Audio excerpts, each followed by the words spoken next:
અને વાત હવે વડોદરાની કરીએ, જ્યાં મેનપુરામાં બ્લાસ્ટને લઈ તપાસ હાથ ધરવામાં આવી છે। પોલીપ્લાસ્ટ કંપની પાસે એનઓસી ન હોવાનું સામે આવ્યું છે। 2021થી કંપની પાસે એનઓસી જ નથી તેવું જાણવા મળ્યું છે। તો ગઈકાલે પોલીપ્લાસ્ટ કંપનીમાં બ્લાસ્ટથી 7 લોકોને ઈજા પહોંચી હતી। ધારાસભ્ય શૈલેષ મહેતાએ સવાલ પણ ઉઠાવ્યા હતા। સંકલન સમિતિમાં કલેક્ટરને રજૂઆત પણ કરી હતી।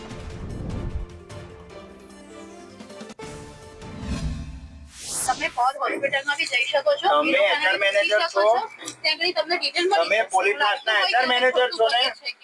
તમારી કંપની પાસે ફાયર એનઓસી છે? તમારી કંપની પાસે ફાયર એનઓસી છે? તમે એચઆર છો, તમારી કંપની પાસે ફાયર એનઓસી છે? તમારી પાસે ફાયર એનઓસી નથી। જિલ્લા કલેક્ટરમાં તેની રજૂઆત ધારાસભ્યએ કરી છે।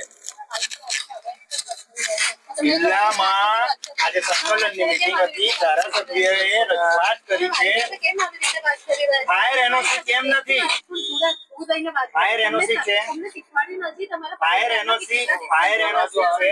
આ કંપનીમાં તમે એચઆર છો, તમે એચઆર છો, કેમેરો ચાલુ છે બેન। તમે કંપનીમાં પોલીપ્લાસ્ટ કંપનીના એચઆર મેનેજર, તમારી જવાબદારી છે તમારી જવાબદારી છે। સર એનઓસી અમારે જોવાનું નથી પેલી, પણ એનઓસી નથી, ફાયર એનઓસી, અને એનઓસી લેવું જ જોઈએ, એમને લેવું જ જોઈએ એનઓસી। અને ના હોય તો હવે જીપીસીબી ડિપાર્ટમેન્ટ એમને જાણ કરીને લેવડાવવું પડે। 7 લોકો અહીંયા ગંભીર ઇજાગ્રસ્ત થયા છે અને કંપનીવાળા કોઈ જવાબ આપવા તૈયાર નથી, તો એ તો ભૂલ કહેવાય એમની।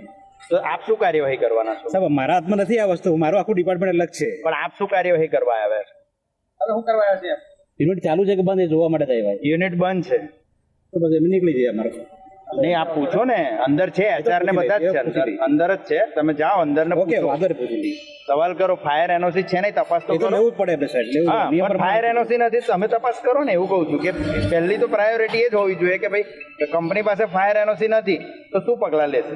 એમને સર લેવડાવવું જ પડે, એ ડિપાર્ટમેન્ટનું કામ છે, જીપીસીબી ને એ ડિપાર્ટમેન્ટનું છે, ફાયર ડિપાર્ટમેન્ટનું। આપનો શું હોદ્દો છે? અમારું સર કામ, અમારું ઇન્સેન્ટિવ આપવાનું છે, સબસિડી આપવાનું એના માટેનું છે। તમારી શું કંપનીમાં જવાબદારી છે? મારી હું અત્યારે જે પ્રોડક્શનમાં છું। પ્રોડક્શનમાં છો તો જે આ ગંભીર થયા, હા, દુર્ઘટના બની, ત્યારે તમે ક્યાં હતા? હું એ પ્લાન્ટમાં નથી, મારો બીજો પ્લાન્ટ છે। હું એકચ્યુઅલી એઝ એ હ્યુમન તરીકે, હું અત્યારે એઝ એ હ્યુમન તરીકે અત્યારે આવ્યો છું। હા, એની જવાબદારી છે, એ આવશે।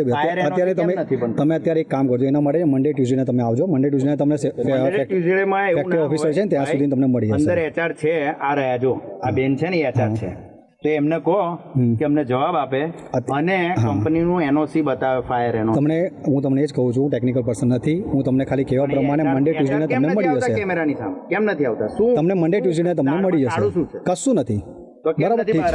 વાત કરીશું ડભોઈમાં મેનપુરા ગામ આવેલું છે, ત્યાં પોલીપ્લાસ્ટ કેમિકલ ઇન્ડિયા નામની કંપની આવેલી છે કે જ્યાં આ કંપની પાસે ફાયર એનઓસી નથી તેવું ધારાસભ્યએ રજૂઆત કરી છે। સંકલન સમિતિમાં ધારાસભ્ય શૈલેષભાઈ મહેતા દ્વારા જે રજૂઆત કરવામાં આવી હતી કે ડભોઈ તાલુકાના પોલીપ્લાસ્ટ કેમિકલ પ્લાન્ટ જે આવેલો છે, કંપની આવેલી છે કેમિકલની, તેની પાસે ફાયર એનઓસી નથી। હાલ વાત કરવામાં આવે તો આપણે આ કંપનીની બહાર ઊભા છે। મળસ કે આ કંપનીમાં બ્લાસ્ટ થયો હતો અને 7 જેટલા વર્કરોને અહીંયા ગંભીર ઇજાઓ થઈ હતી, પરંતુ કંપનીના એચઆર મેનેજર તેમજ અહીંયા આવેલા ડભોઈના નાયબ મામલતદાર ગુપ્તગુ કરી રહ્યા છે, ક્યાંક છુપાવવાનો, ક્યાંક પડદો નાખવાનો પ્રયત્ન કરી રહ્યા છે। 7 લોકોના જીવનો સવાલ છે। શું ઘોડા છૂટ્યા પછી તબેલાને તાળા મારવાનો વખત આવશે? આ કંપની પાસે ફાયર એનઓસી નથી એટલે સમજો કે મોતને નિમંત્રણ આપતી સીધી આ કંપની છે, કેમિકલની કંપની છે। અનેકો વાર રજૂઆત કરી છે, સરપંચ પણ અંદર ગયા છે, પરંતુ 1 કલાકથી બહાર નથી આવ્યા। આવી કંપનીઓને તાળા વાગી જવા જોઈએ। કેતન કુમાર, સંદેશ ન્યૂઝ, ડભોઈ, વડોદરા।